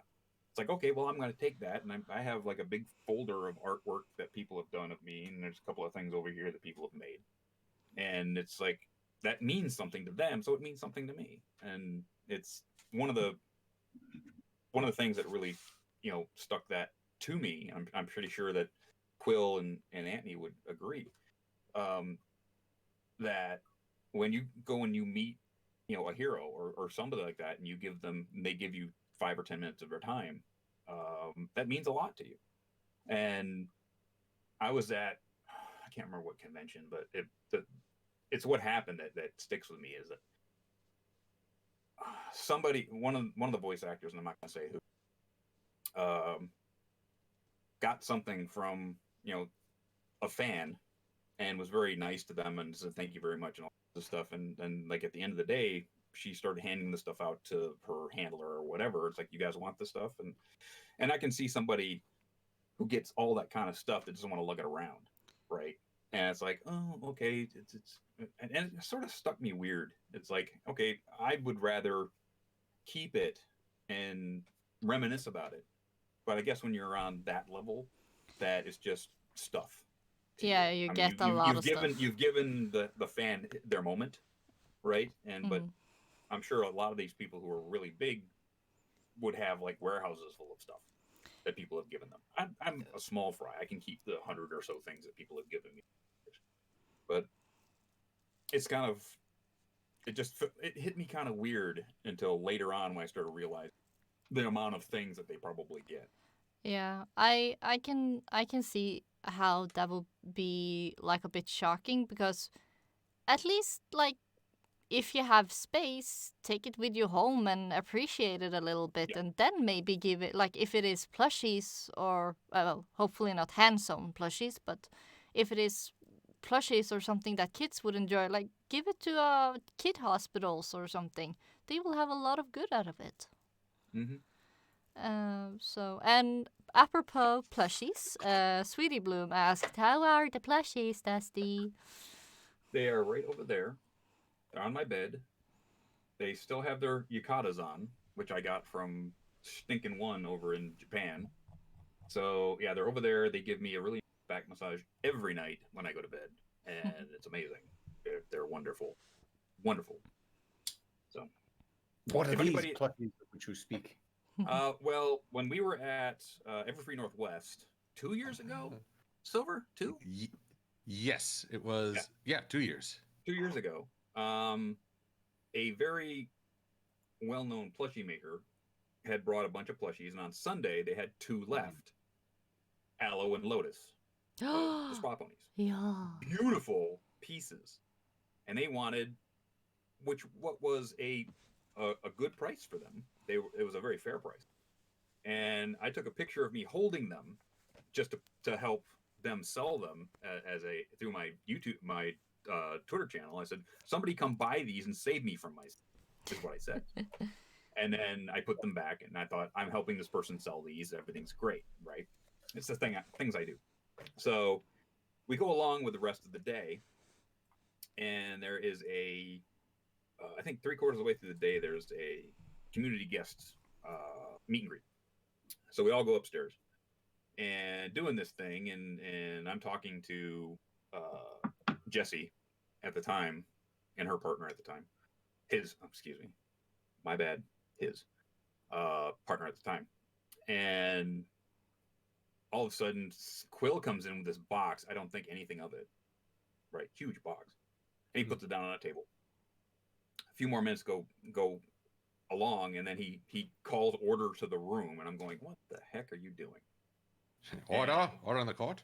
Yeah, pretty much. And then he starts saying some nice things about somebody, and 3/4 of the way through, I'm going, he's talking because we talked, and he said somebody who'd helped him get through some stuff, and I was okay, what's going on here? And it still didn't ring what was, and he said something about Sweetie Bloom, and I went, uh-oh. Uh-oh.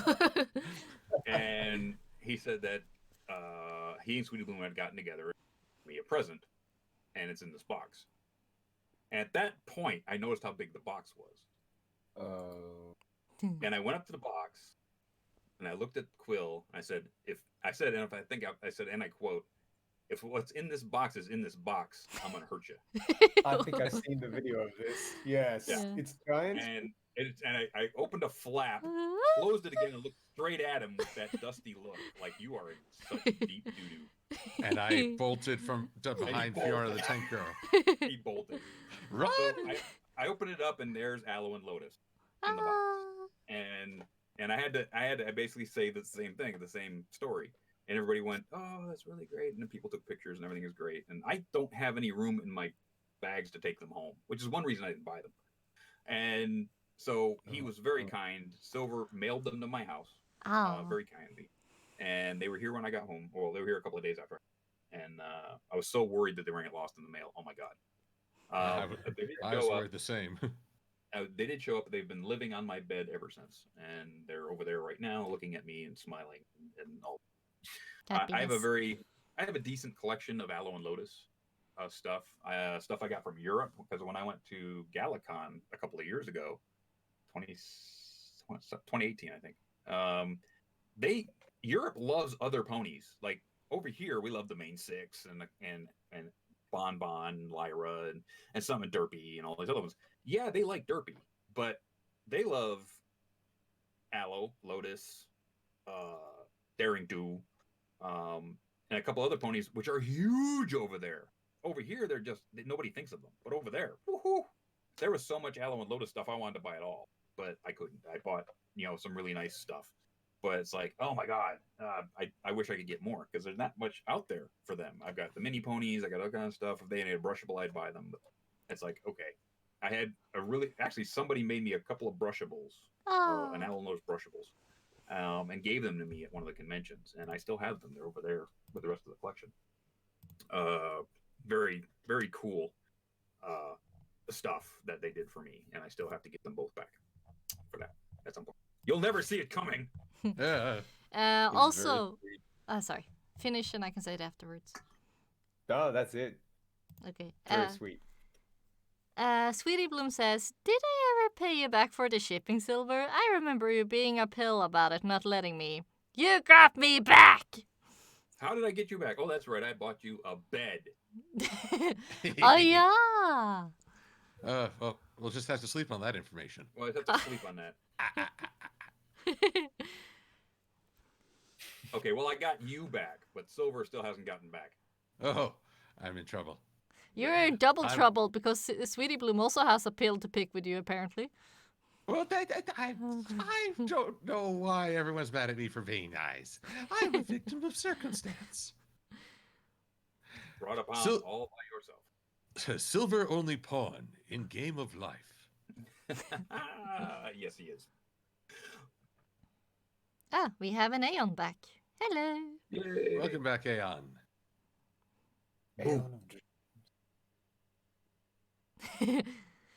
Sweetie Bloom, no, being nice to me. I don't deserve it. Be nice to... Excuse you, Sweetie Bloom. Yes, you do deserve having pee-pee. People being nice to you. We've had that talk, Sweetie Bloom. Do we have to have that talk again? Trust me, I'll have that talk again. You are fully deserving of all the nice things, because you are a wonderfully nice person. Yes. And, you're like a real-life Fluttershy, because you do take care of animals as, free work thingy. I don't know the English word for it right now. You are a really nice, sweet person. You really do. She complains to me that she did not pick up one of the pins that I made years ago. I said, look, I tried to give you one and you wouldn't take it.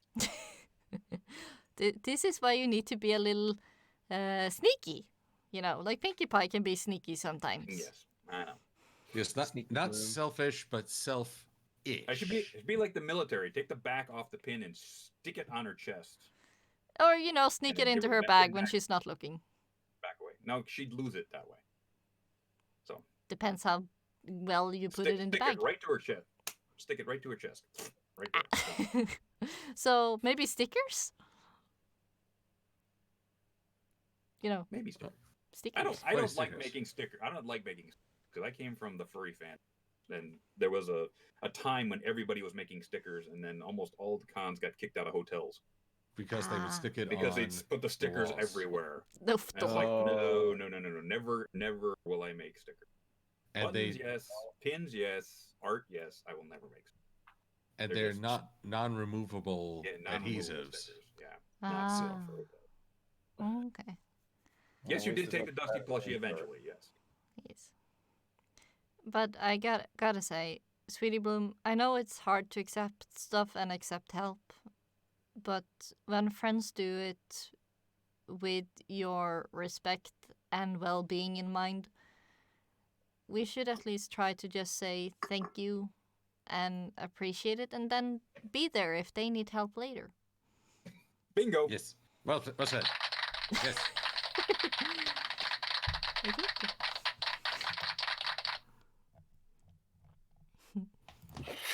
Good luck telling Sweetie Bloom. She's like, nah, good luck telling Sweetie Bloom. I'll hate it. I'll take it and I'll hate it. She's like, never. I will combat your kindness with my own for ages to come. The gift wars have begun. Yeah, just make sure that I don't get Sweetie Belle's address, because then I will start sending her stuff. And Trinary, when you ask, when you ask if I have this soundboard within reach, the answer is yes, I do. Always. Yes. So, what is your favorite meme? Sweetie Bloom says, "I'm the opposite of thanks. I hate it." The opposite. She's the opposite of the thanks. I hate it meme. So whether that would be like the go to hell. I love it. Or it would be like, no. Screw you guys. I love it. I love it, you guys, but I'm gonna get you all for this. And your little dog too. Oh my gosh. Quill Shower says, Mr. Silver, what is your favorite pun? Oh, come on. Come on. All right, I'll give you two. Because they both occupy a fond place in my memory. One was with a friend who was not very big on my puns. He just, I have lots of those. But one day he tried to make a cheese joke, and I complimented him that it was well crafted. And it took just a minute. He pondered it. And then he just started laughing. And I said to his girlfriend, wife, whatever, "Oh, mark the calendar. This is a red letter date. I got him to laugh at one of my puns." I did. The second was back in college when I was part of this improv comedy club. And we had this game as sort of a warm-up. 185. It's always the same joke format. You get a profession and you go 185 so-and-so walk into a bar, and the bartender says, "Sorry, we don't serve, get it out here." And you have to come up with a response.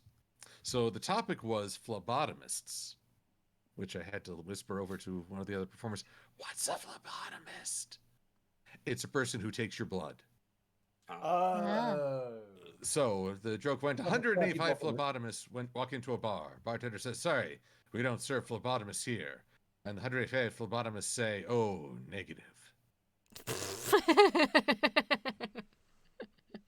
I can polite laugh. It's like, what the fuck, man? Get out. No, you guys don't understand. I actually like puns. You hear polite laughter. I hear the angry silence, and it is delicious. Yeah, Dusty's like, "Oh, I'm gonna kick his ass."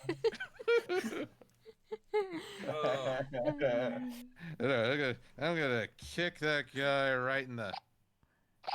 Oh dear. It's dying. Your buzzer, your annoying buzzer is broken. The buzzer's broke. There we go. Everybody rejoice.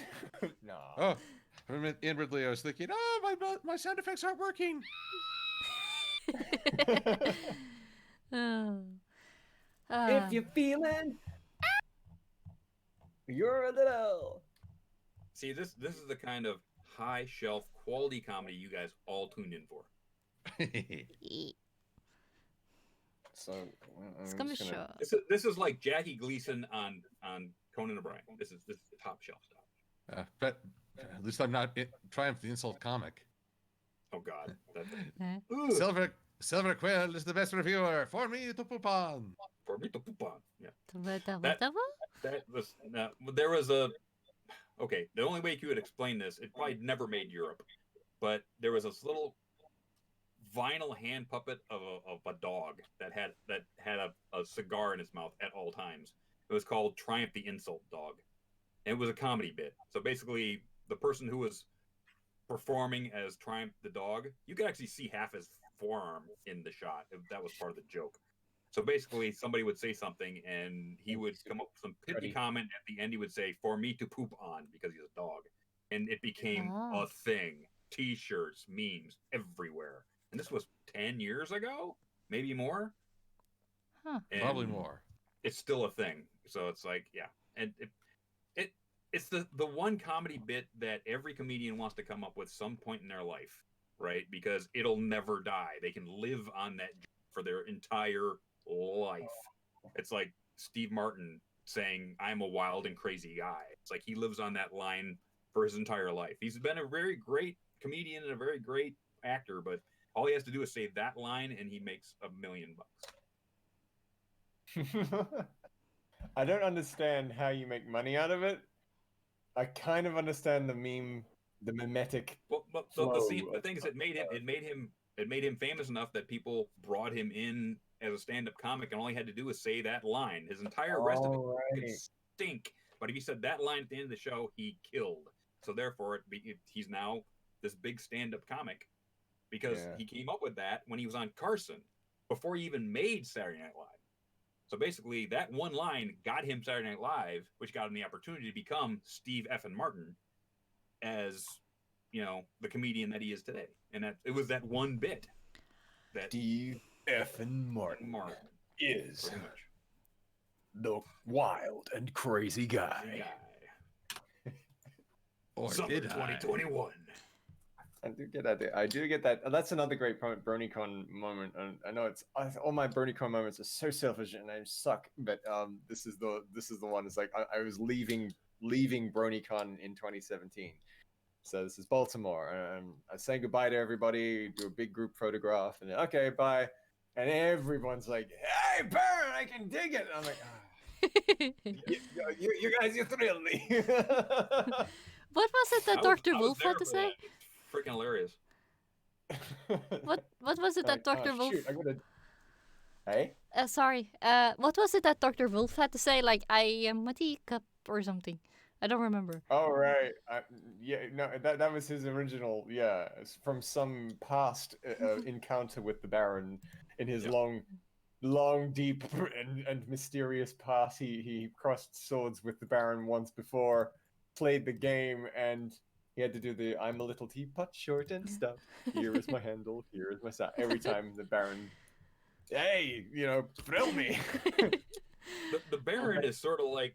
The Baron is sort of like the Q of the universe that we all that's a good way of putting it. So the Baron is like Q. He comes out every now and then just to screw with us. Yeah. Yeah. He's probably more Q than Discord. Oh. Yeah. Oh yeah. He's way more. Discord has problems, man. Oh, guys, you know what would be the funniest thing? Since this year has been 2020, instead of the Halloween special, the Baron will visit some people at New Year. New Year? Yeah, because now it's the end of 2020 and you thought... Sorry. Of New Year's. Although what would be even hilarious is everyone's just like, "Oh, well, it's the Baron, sure, why not?" Like, you're not even afraid? Dude, it's 2020. Exactly. The parent finds he's been outsourced to a whole year. You thought the virus was scary. Yeah, we still think it's scary. What are you gonna do about it? Okay, you got me there. Ah, that would have been so love it. cool. Yep. The shark. Yeah, we jumped the shark a long time ago, Trinity. Yeah. Yeah. That I jumped that shark on a dirt bike I don't own anymore. Sold it 6 months ago. That's how long ago we jumped the shark. Yeah. Hey, even My Little Pony claimed they jumped the shark when they literally jumped the shark. Jumped the shark. Yeah. Plushie. And I was the one who jumped the shark in that video, by the way. Aeon is wondering, Anthony, how when you do that voice, does it hurt? Well, only if I have to sing or something. After a while. No, it's fine. I'm great. Yes. But I tell you what, there's a moment in that where, like 2014 Nightmare Nights, where I'm trying to shout really loud or something like that. Like, hey, now you've gone and done it, and I'm trying not to spike the audio, and I'm trying not to sound like myself, and I've been doing it for half an hour, and it's like, oh shoot, it's a menace. So yeah, you do it for 4 hours, then yeah, you're any length of time. There's some voices that can really work on your throat. You know, you really have to work on how to do the voice and make it sound not like yourself. But that's right. Really cut yourself, because that's the way you be a voice actor, because you'll go in a booth and you're there for a number of hours. So you have to come up with voices that don't really hurt yourself, you know.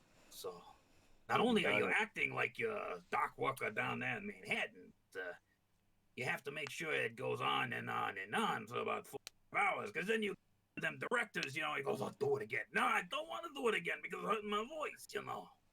But no, do it again. Do it again. Oh my god. Yeah.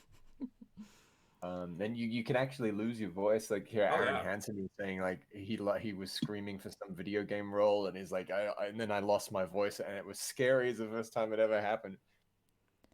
Whoa, yeah. Yeah, it's I've got. When will your kids learn? I've got maybe 2 voices I can only do for maybe now, and it's like I don't really like to do them, but they're in my reel because I can do them. But it's like most of my voices are low voice guys. I can play, you know, the general in an anime, or I can play the father figure, or I can play the biker, or I can play the dock worker, or something like that. But it's the thing about the voice acting, and a lot of people don't understand, is that yes, you have to develop voices, but they have to be within your range, right? So there's no way that I'm gonna pull a Pinkie Pie voice unless I go way up nasally, and can I hold that, and can I act in that voice?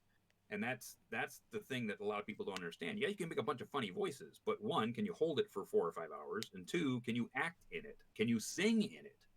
So there's way more to, you know, just coming up with a funny voice than you know, just coming up with a funny voice, obviously, because you have to like anything you put up on a reel, you have to be able to go in that they hire you to be able to do that for hours at a time. So yeah, be careful what you put on your reel. If you can't do it, don't do it. If you can't do it, don't do it. And that happened. I was up in Vancouver on the mic training for a weekend intensive. And Saturday, I was a Saturday and a Sunday. So Saturday afternoon, when we were on lunch, I got picked up by one of the voice actresses, and went out to lunch with her and another voice actor. And we were talking about stuff, and they were just talking business, right? At their voice actors, they talk about their business. And they were saying that somebody who was a new voice actor got hired as the main character on a new animation, and the very first session they were in, they couldn't do the job. They couldn't do the voice, they couldn't take direction, and they had to basically pay everybody else who had shown up for that day and let that person go and recast that part. And they were saying that it's like, don't ever put something on your reel you can't do, because that sticks with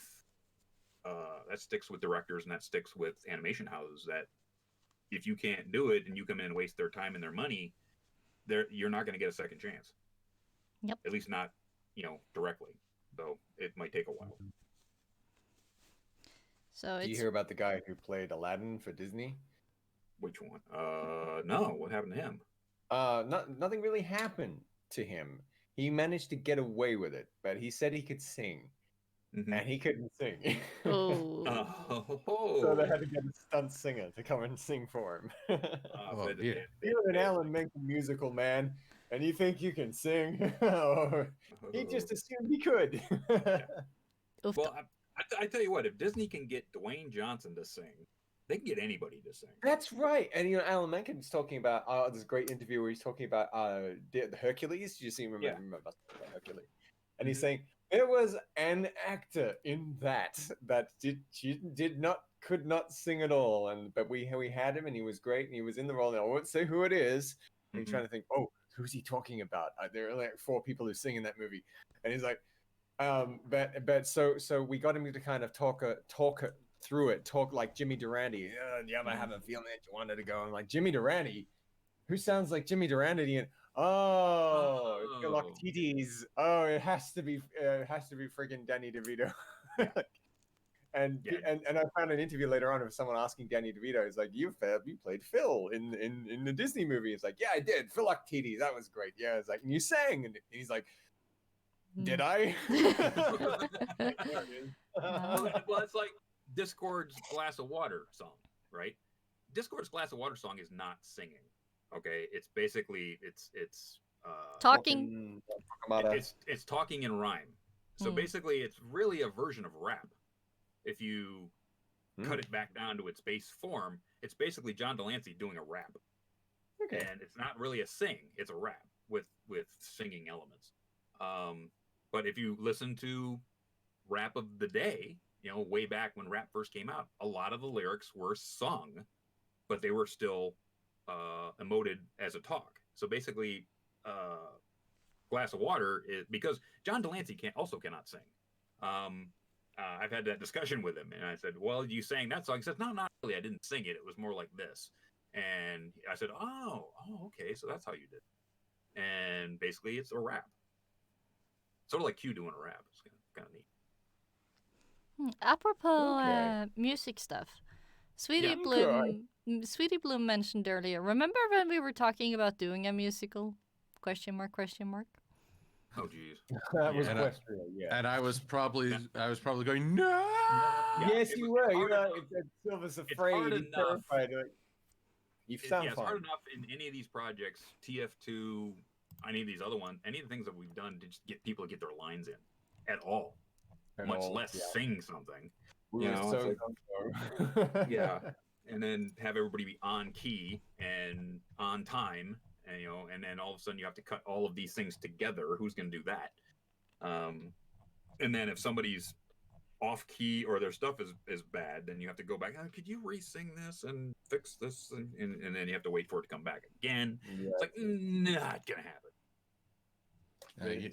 It can be done. It's like if you're any good at audio mastering, it can be very satisfying. Very like. We would need someone like... sound like you're not recording on a potato. Potato! We would need someone like Magpie, who's had experience with coordinating singers.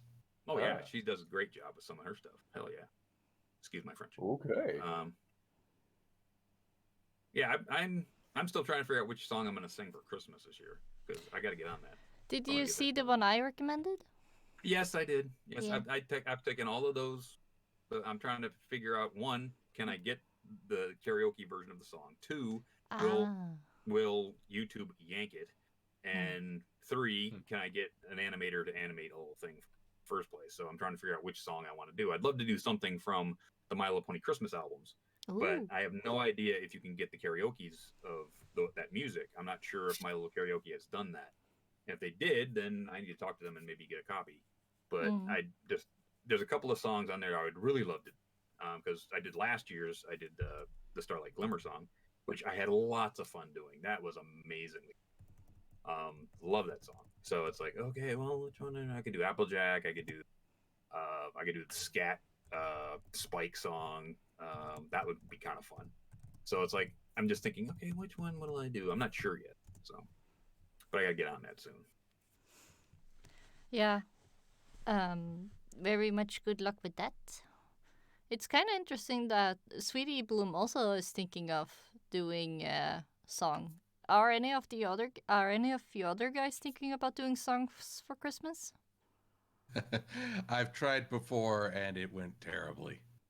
I'm not practiced at singing. I have no foundation in it. So I would only thing where we all sang a song once. Yeah, that was the thing where we're all going to other people's channels by going through the doors. Yeah. That was an amazing project. It was, but I went the psychotic route as I was in a Fluttershy suit with a shotgun. What? Yeah. Actually, I think that was a Halloween episode. Yeah. Or was it Christmas? No, it was Christmas. That was Christmas, but I was still in a Fluttershy outfit with a shotgun. Yeah. Yeah. So I recognize I can't make it as a singer or any sort of holiday Yuletide cheer. So I'm just going to go the opposite route and have people think, what the frig is wrong with this guy? Yeah, pretty much you did a comedy bit. So the rest of us picked a holiday song and we sang a bit of it. So you would go to, the neat thing is you would go to somebody's channel and you would watch their bit, and then these doors would come up at the end of it, and then you'd pick the next door to go to, which would take you to the next reviewer's channel who actually sang another piece of a song. And it was a really cool project, and it really came out great. And I think I'm more proud of that project as a group than we did anything else. Can't find it. The Carol of the Bronies. Yeah, the Carol of the Bronies. If you're looking for it, and it was good. That was back before YouTube got rid of its link annotations. Right. So and now the links don't work. Now they got to go back into the video and freaking get all of the links and stick them in the description. Yeah, that was stupid of them to do. But yeah, it was a really neat project, man. I did some of the audio. I did some of the audio mastering. Yeah. I got especially for Sweetie Bloom. I did Sweetie Bloom audio on that one. Is it hard to do a lot of audio stuffies? I'm totally green myself, but it's something I would like to learn because, well, it's useful. Well, it depends. I mean, you really have to understand waveform and threshold and where in the spectrum the human ear hears things, whether it hears low or it hears high, where that is in the spectrum, what you need to take out of a piece, what you need to put into a piece, compression, all this other kind of stuff. It's a bit of a mishmash of archaic things. Once you know it, it's like, oh, okay, yeah, blah blah blah blah. But until you get to that point, you're just messing with it, going, won't this snare sound right, or whatever. Any of that. It's fine. You get used to it. You get used to it, but it's like what really befuxed me for years was compression.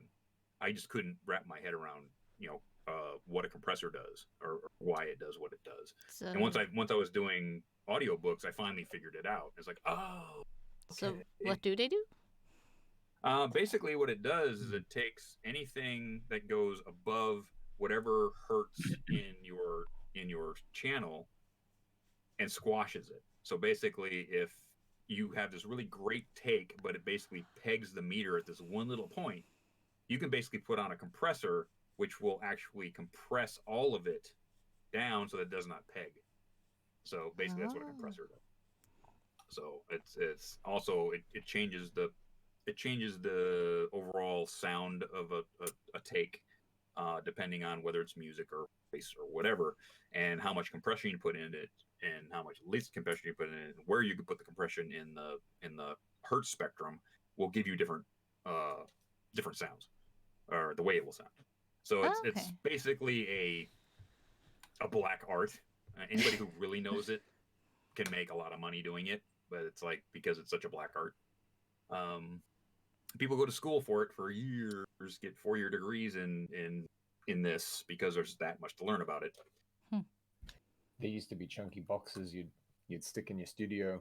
Dynamic range compression, or DRC, or simply compression, is an audio signal processing operation that reduces the volume of loud sounds or amplifies quiet sounds. And you can apply it to anything, and you can set a range. Yep. So I think that's what I just said. But yeah, so basically, if you have a sound file which has peaks and valleys in it, which are you want to bring back into the center. Basically, you put your compressor on it, and basically it takes all of the lows and brings them up to mids, and takes all the really, really highs and brings them down to mids, and everything sounds right. So you don't have these high pegs. Like when he was saying he was doing his Baron voice and he was pegging the meter, that's what he means. Basically, he's way up here yelling, but that pegs the meter in the recording, and basically that take is useless because it's so up there, it'll crack everybody's speakers. So what you want to kind of do when you're making audio is like that is when it's too loud, you'll and spiking over a decibel, you get it's not so bad for people with speakers, but people on earphones, it will drive them nuts. They're wearing headphones or earbuds or something like that. It can actually be really kind of painful if it's too loud. And what a lot of people do when they first start out is they just basically chuck all their audio in there, and it tends to be too quiet. When if you haven't, there's certain sections that are too quiet, certain sections that are too loud. And so when it's too quiet, there's none of the spiking issues. It's not painful at all. But your audience is going to be like, okay, well, I'll just increase the volume. So they increase the volume for the thing you've made, and then and they'll open another tab to play something else or on their desktop or what have you, and it'll be a normal level, but the volume's huge and loud and so on. So it's like it blasts their eardrums. And they'll go to that. They'll say of you, screw that guy or girl, screw them. They don't know what they're doing. Their audio is way too loud. Right. And it's a bit of a pain. So you basically want your audio to be as loud as it possibly can be, without clipping, without spiking over 0 decibels. What is it? 1 decibel in size. I thought it was 12 decibels. 12 decibels. Yeah, 12 decibels. Point 12. Something. Yeah.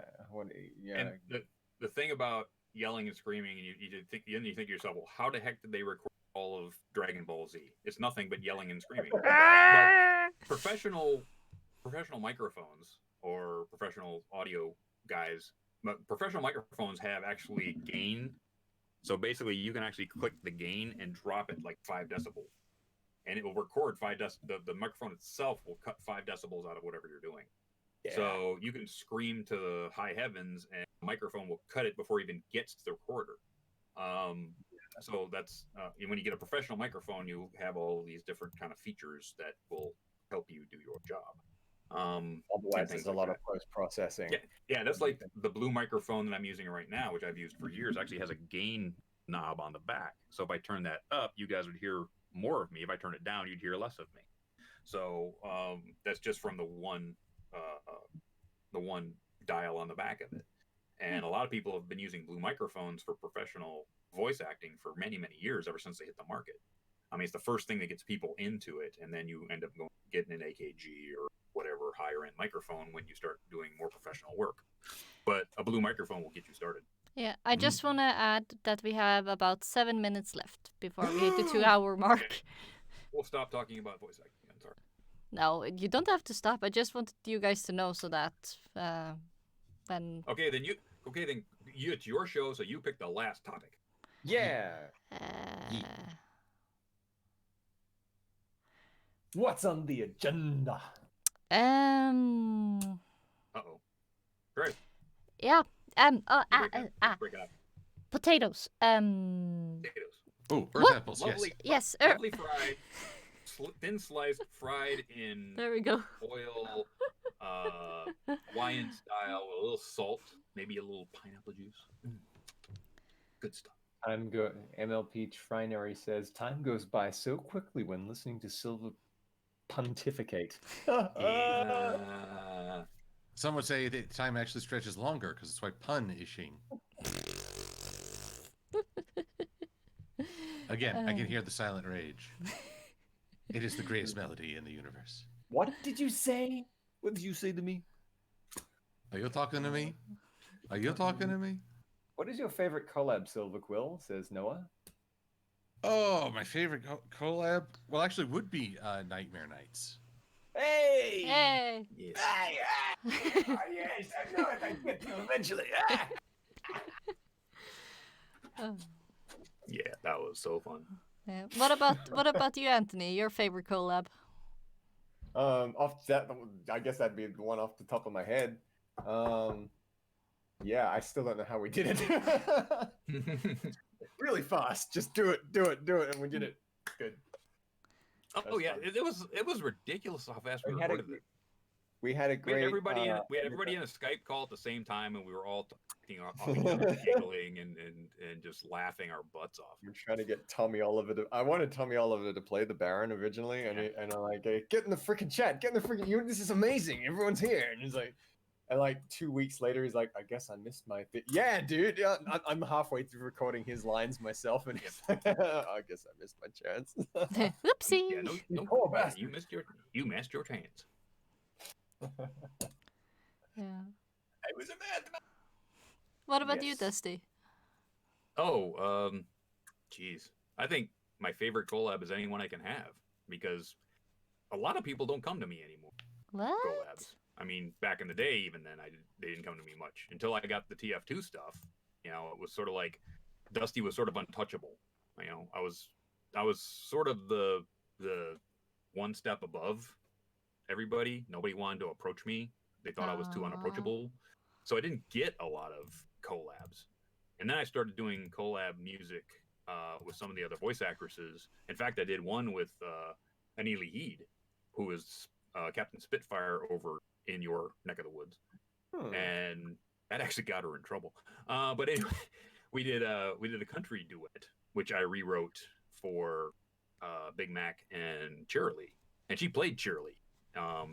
She was a voice actress of Cheerilee over in Europe, in Norway, I think she was. And Woo! yeah, she. When we went to, that was a couple of years before I went to Galacon, and when she was at Galacon and I was at Galacon, she came to me and said, that was really, really fun, but I got in a lot of trouble. I was like, really? She's like, yeah, I got in a lot of trouble. We won't do that again then. So she didn't know that she couldn't do that. So basically, she actually used Cheerilee voice doing English to sing our song, but it got back to Hasbro. And I was like, yeah. I got a couple of people in trouble with Hasbro. Aw. Oh dear. Dusty! Over the years. Yes, I know, I'm a bad boy.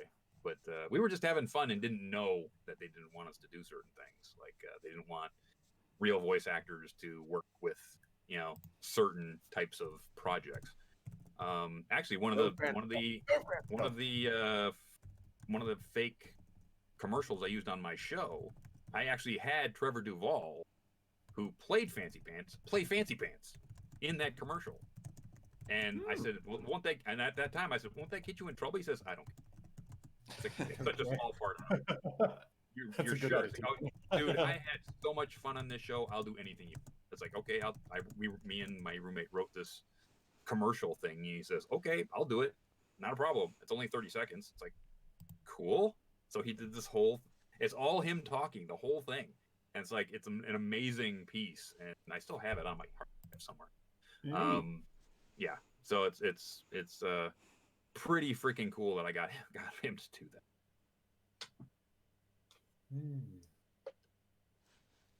There must be some sort of like a leeway they give voice actors for conventions. It's like, you're on a panel, you can do the voice. Okay, fine.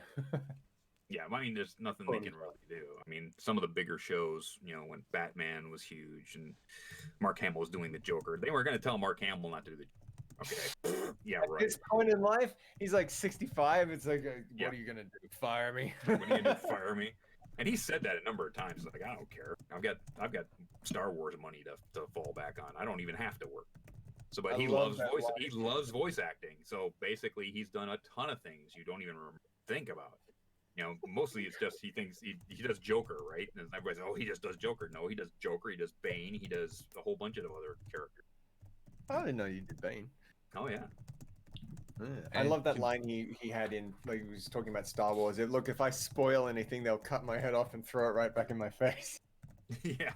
That was hilarious. There's some things that even Mark Hamill doesn't cross. Some lines he doesn't. Now he doesn't even care because it's like nobody cares now. He's like, written out. He's done. He's dead. He's written out of the whole series. He is deceased. He is an ex-Jedi.